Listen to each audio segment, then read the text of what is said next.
جمال الوجود بذكر الإله وتصفو الحياة بنور هدى وتطلب نفس له. سب ان کو اپنا امیر بنا دیں گے. اگر محمد دولت چاہتے ہیں تو ہم سب ان کو دولت مند بنا دیں گے، اور اگر شادی کرنا چاہتے ہیں تو سب سے زیادہ خوبصورت لڑکی سے ہم شادی کرا دیں گے، لیکن وہ ہمارے معبود کو برا بھلا نہ کہیں. ابو طالب نے اپنے بھتیجے نبی پاک صلی اللہ علیہ وسلم کو بلایا. دیکھو ایسی ایسی بات ہے، ان کے معبود کو، ان کے بتوں کو برا بھلا نہ کہا کرو. نبی پاک صلی اللہ علیہ وسلم نے صاف فرمایا،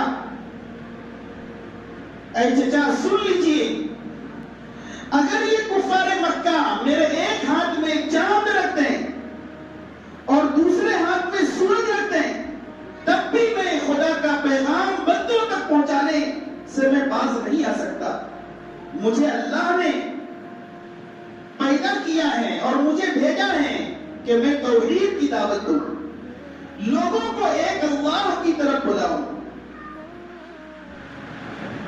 نبی پاک صلی اللہ علیہ وسلم کی طرف سے کفار اور بھڑکتے گئے، غصہ ہو گئے. ایک وقت آیا کہ آپ کے چچا کا بھی انتقال ہو گیا، اور اسی کے ساتھ ساتھ آپ کی چہیتی اور لاڈلی بیوی حضرت خدیجہ الکبریٰ رضی اللہ تعالی عنہ کا بھی انتقال ہو جاتا ہے. بہت پریشان تھے. بالآخر آپ کے دل میں یہ خیال آیا کہ چلتے ہیں، باہر والوں کو دعوت دیتے ہیں، ان لوگوں نے تو میری بات کو مانا نہیں. طائف چلے جاتے ہیں. طائف گئے، وہاں 3 بھائیوں سے ملاقات ہوئی. ہر ایک کی اپنی برادری اور اپنا قبیلہ تھا. جب توحید کی دعوت دینے جاتے ہیں، ایک بھائی کہتا ہے کہ اللہ نے آپ کو نبی بنا کر بھیجا ہے. اگر اللہ نے آپ کو نبی بنا کر بھیجا ہے تو ان قریب کعبہ کا پردہ چاک ہونے والا ہے. دوسرے بھائی نے کہا کہ اللہ کو کوئی اور نہیں ملا، اللہ نے آپ ہی کو نبی بنا دیا. تیسرے بھائی نے کہا کہ اگر اللہ نے آپ کو نبی بنایا ہے تو آپ سے بات کرنا خلاف ادب ہے،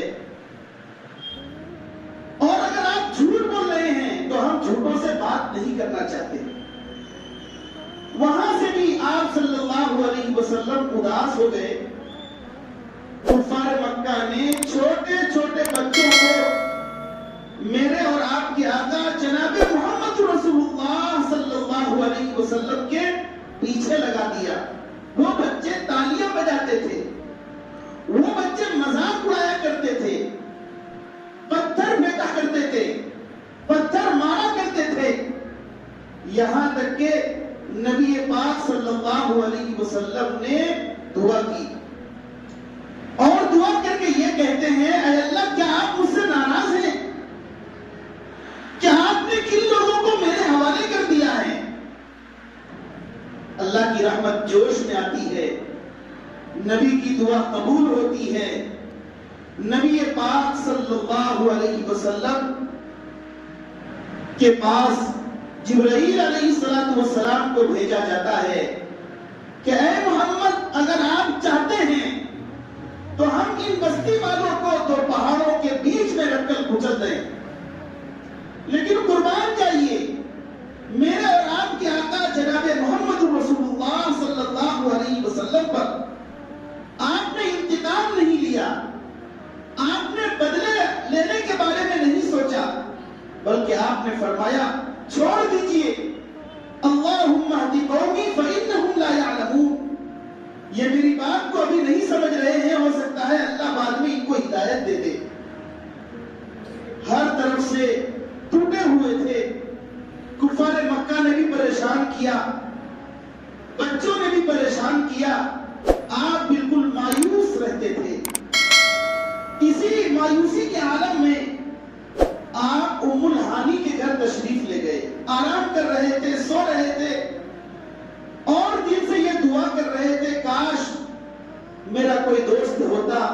میں دل کی بات اس سے کرتا،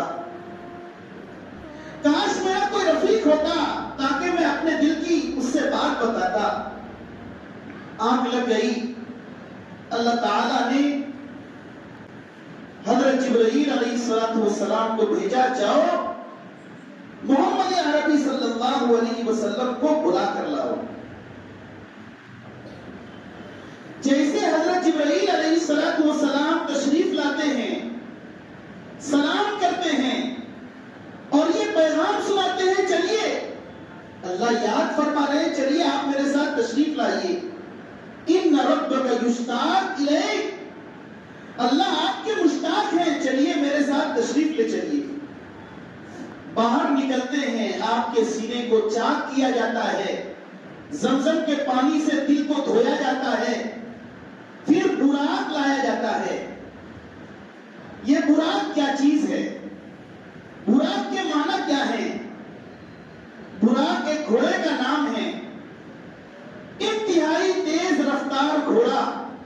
کتابوں میں لکھا ہے کہ فی سیکنڈ 1,86,000 کلومیٹر چلنے والا گھوڑا، ایسا برق رفتار اور تیز رفتار گھوڑا آپ صلی اللہ علیہ وسلم کے لیے لایا گیا۔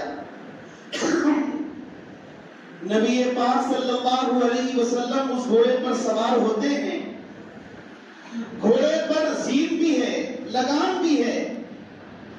آپ صلی اللہ علیہ وسلم جب گھوڑے پر بیٹھنے لگے، گھوڑا بلبلانے لگا، شیخی بگاڑنے لگا۔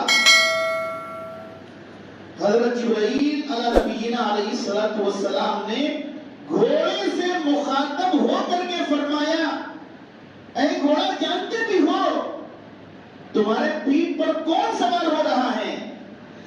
ابھی محمد تفعل ھذا، ایسی بلند و بالا ہستی ہے، اللہ کی نگاہ میں ان سے بڑا رتبہ اور ان سے بڑا مقام کسی کا ہو ہی نہیں سکتا۔ فما رکب احد اکرم علی اللہ منہ، اتنا بلند و بالا ہستی تمہارے پیٹھ پر سوار ہو رہا ہے۔ پھر گھوڑا اطمینان مطمئن ہو گیا، آپ صلی اللہ علیہ وسلم اس پر بیٹھے اور آپ کو مسجد حرام سے مسجد اقصی لے جایا گیا۔ اب دیکھیے آپ صلی اللہ علیہ وسلم کی اہمیت کا اندازہ لگائیے۔ نبی پاک صلی اللہ علیہ وسلم جب بیت المقدس پہنچے ہیں، حضرت جبرائیل علی نبینا علیہ السلام اذان دیتے اور حضرت میکائیل علی نبینا علیہ السلام اقامت کہتے ہیں۔ سارے انبیاء صفوں میں کھڑے ہیں، آپ صلی اللہ علیہ وسلم موجود ہیں۔ امامت کے لیے کس کو آگے بڑھایا جائے، کون آگے بڑھے، بس و پیش ہے، کوئی آگے بڑھنے کے لیے تیار نہیں ہے، کیونکہ سب کو معلوم تھا کہ ہمارے بیچ امام الانبیاء موجود ہیں، سید الکائنات موجود ہیں، فخر آدم جناب محمد رسول اللہ صلی اللہ علیہ وسلم موجود ہیں۔ کسی کی ہمت نہیں ہوئی، حضرت جبرائیل علیہ السلام نے آپ کو امامت کے لیے آگے بڑھا دیا۔ آپ نے 2 رکعت نماز پڑھی،